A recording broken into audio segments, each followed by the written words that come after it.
Hey Cowboys Nation! Let's talk about the state of the NFC right now, because it is wide open and there isn't really a team that's standing out as a juggernaut. No unbeatable forces. No teams that are truly dominating the league at this point. It's a perfect storm for Dallas to make a move. And with Dak playing at an MVP level, you can see why there's a sense of opportunity here. The problem is, if we're being honest, the Cowboys are still a little bit on the outside looking in when it comes to the playoff picture. They're not in a hopeless position by any means, but they're not exactly sitting pretty either. At this stage, they're 12th in the NFC, and that means there's work to do. This is early in the season, sure, but even early on, you have to recognize the urgency of finding an edge and making moves that can boost the defense to the next level. Now, when we break down the pass rushers for Dallas, the numbers are interesting, but not exactly Dante Fowler has put together 14 pressures so far this season, which translates to about a 13% pressure rate. Sam Williams is at 11 pressures with roughly a 10.5% rate. And James Houston comes in with 8 pressures at 14.8%. Donovan is steady at 8 with an 8.3% rate. And Jadeveon Clowney has 4 pressures at 11.4%. Marshawn Nellen has just 3 with a 5.5% rate. You see, these numbers show a mixed bag of performance. Some flashes of excellence, but no one currently commanding double attention from opposing offensive lines. And that's really the issue here. Dallas doesn't have a true number one edge rusher who can create their own orbit, someone who can change the dynamic of a game on their own. Fowler and Houston have their moments, and I like what they bring as pass rushers, but neither of them is a complete package. Their run support is lacking, which complicates things when they're on the field against power running teams. Houston, in particular, can be a liability at times in those situations. This edge rusher room is what we knew it was going to be after the Micah Parsons trade. You don't necessarily need more, but they've got 6 players they can rotate through if necessary. But the problem isn't depth, it's impact. There's nobody here that forces the opposition to game plan specifically for them. That's the kind of player that elevates everyone around him, opens up lanes, and makes the defense more effective overall. Pulling off a trade for that type of player is easier said than done. There are options out there, but you have to aim high. Going after someone just to fill a slot doesn't solve the problem. You have to bring in a difference maker, a guy who can change the equation on the edge. When we look at potential trade targets, Trey Hendrickson immediately comes to mind. He's a high-profile edge who could be available, and he's having a solid season with 13 tackles for sacks and a 14.3% pressure rate. The Bengals, however, are in a strange situation themselves. They started 2-0, but with Joe Burrow going down, everything fell apart quickly. Hendrickson's contract is a factor, too. Dallas would owe his prorated salary around $16 million for the season, which is a substantial number, but not insurmountable if you believe he can fix the pass rush. He has shown he can produce in critical moments. For example, in a game against Alliance, he earned 2 sacks with only 2 pressures, which shows efficiency and impact. The question becomes whether the Cowboys are willing to give up a first-round pick or a high-value asset to get him. It's about weighing the cost against the immediate boost he could bring to the defense. Other names to watch are coming out of Miami. Jalen Phillips and Bradley Chubb are both edge rushers who could be traded, but the price and contract situations are key factors. Phillips just had his first sack of the season, but his pressure rate remains high, suggesting more production is coming. He's set to become a free agent after this season, and his 5th-year option is fully guaranteed at $13.25 million for the upcoming campaign. That's a heavy investment if Dallas wants to bring him in mid-season, and the trade compensation for Miami could further complicate the deal. Bradley Chubb, on the other hand, has a lower pressure rate but finishes well on the pressures. He does get converting them into sacks, effectively. His contract is slightly more favorable with manageable cap implications for the Cowboys. But Miami doesn't have an immediate need to move him unless the trade compensation is right. Both represent potential upgrades, but it's about balancing cost, availability, and immediate defensive impact. Then there's the Saints, another team to monitor for potential edge additions. Cam Jordan and Carl Granderson are 2 players who could be in play, but both come with their own questions. Jordan is a veteran, cheap, but his age and production trends make it uncertain if he can still be an impact player at the highest level. Granderson has 4.5 sacks so far this season, but his pressure rate is only 7%, suggesting the sack numbers might not sustain over time. Contractually, both are manageable, but the real question is impact. Would adding them truly elevate Dallas' edge group? Or are they just body additions with limited upside? New York also has options. Kayvon Thibodeau, of the Giants, and Will McDonald, from the Jets, are both worth considering though, for different reasons. Thibodeau is in a crowded rotation and could be available. And while his sack numbers aren't eye-popping, his pass production and ability to generate pressure make him intriguing. McDonald is young and under team control with a lower salary. But the Jets may not be willing to move him, especially given his potential to develop. Both represent calculated gambles.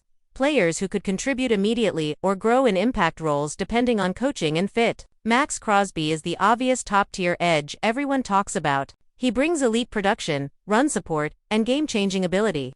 But the Raiders just paid him, and they are unlikely to trade him mid-season. It's realistic to think he could be available next offseason if the situation deteriorates. But right now the timing isn't there. Meanwhile, lesser-known names like Terry Wilson in Vegas or David Ojabo in Baltimore could be worth monitoring, though they come with lower ceilings and higher risk. The key for Dallas is identifying an edge player who can make an immediate difference without mortgaging the future too heavily. Ultimately, the Cowboys' edge situation is a puzzle. They have talent, depth, and flashes of greatness, but they lack a true game changer. Dak is performing at a level that demands more from his defense, and the team's playoff hopes hinge on adding someone who can consistently pressure the quarterback and elevate the group. The trade market is complicated with costs, contract structures, and potential compensation all factoring in, but the opportunity is clear. Find a right edge rusher and Dallas could turn from a team on the outside looking into a serious contender in the NFC.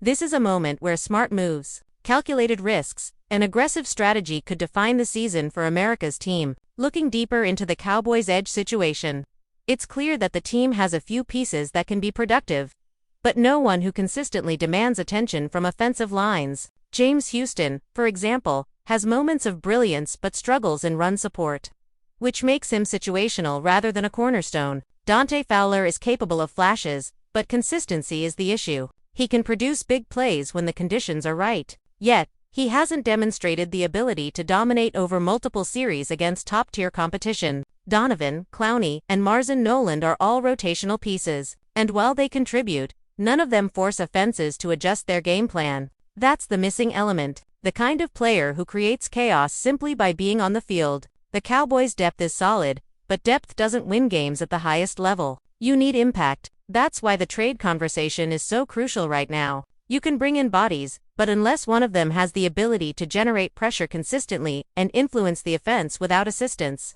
the upgrade is marginal. Trey Hendrickson is an example of a player who could change the dynamic immediately. With his ability to get to the quarterback efficiently, he could force defenses to consider multiple gaps, open lanes for other rushers, and make life easier for the secondary. The cost is steep, especially with the prorated salary and potential draft compensation, but the payoff could be transformative for Dallas' defensive front. Looking at Miami's options, Jalen Phillips is intriguing because of his high pressure rate and the likelihood that he'll be a free agent after the season. He's shown that when he's healthy, he can produce sacks and create disruption consistently. His fifth-year option is guaranteed, which adds complexity. But if the Cowboys can negotiate a deal that doesn't sacrifice premium draft capital, he could be a valuable addition. Bradley Chubb presents a different profile. Lower pressure rate, but highly efficient at converting pressures into sacks. Chubb is a bit older, but his contract situation is manageable. And if Miami is willing to trade him, he could offer immediate impact with minimal financial risk. Both players represent opportunities to address the edge deficiency, but Dallas has to balance the cost against the immediate gain. The Saints' edge options add another layer of intrigue. Cam Jordan is a veteran who is affordable and still capable of production, but his age and physical limitations raise questions about sustainability.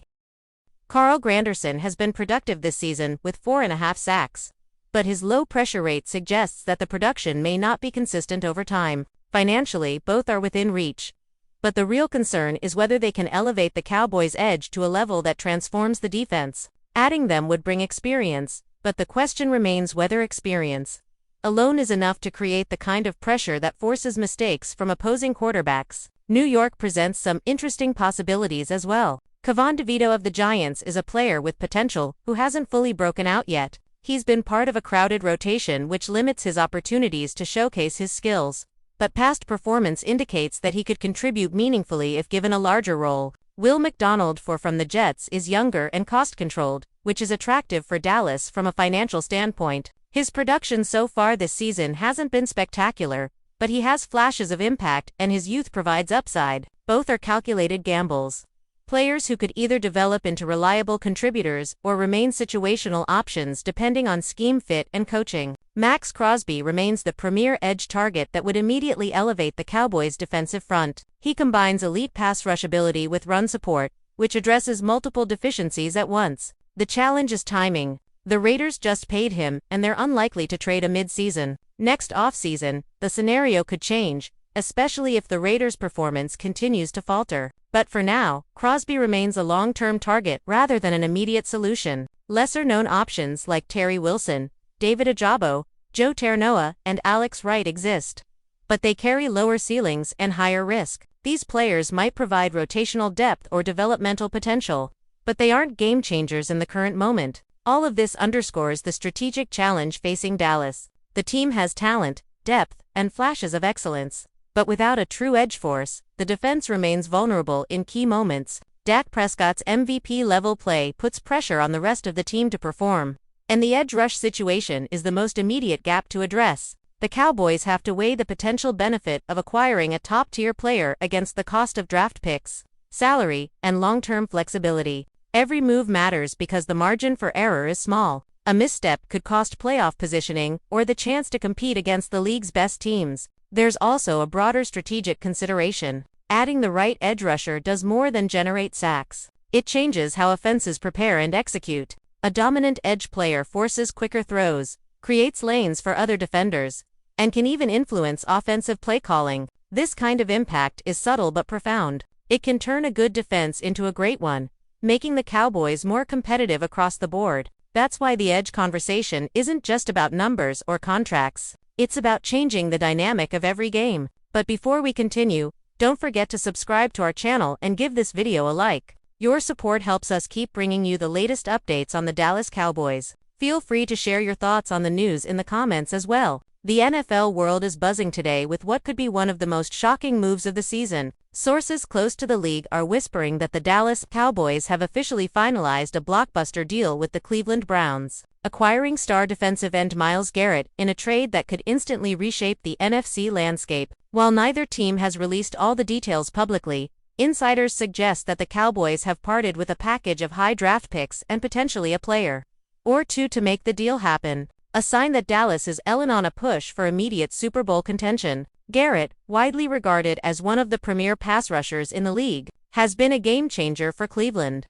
Since being drafted first overall in 2017, known for his relentless pressure, explosive first step, and ability to disrupt quarterbacks, Garrett's arrival in Dallas could fill a glaring hole in the Cowboys' defensive line, pairing him with an already talented unit that has struggled to consistently pressure the quarterback. Rumors suggest that Garrett has been intrigued by the chance to join a team with a winning culture, led by a quarterback in his prime, and a coaching staff eager to contend for the Lombardi Trophy. On the other side of the deal, the Browns are reportedly entering a mini-rebuild, using the draft assets acquired from Dallas to bolster the roster across multiple positions. Cleveland fans are understandably mixed, with some mourning the departure of a homegrown superstar and others seeing this as an opportunity to reload for the future. The trade has already set social media on fire, with analysts speculating about how Garrett's presence will impact the Cowboys' defensive schemes and what it means for the NFC playoff picture. While the deal is technically official,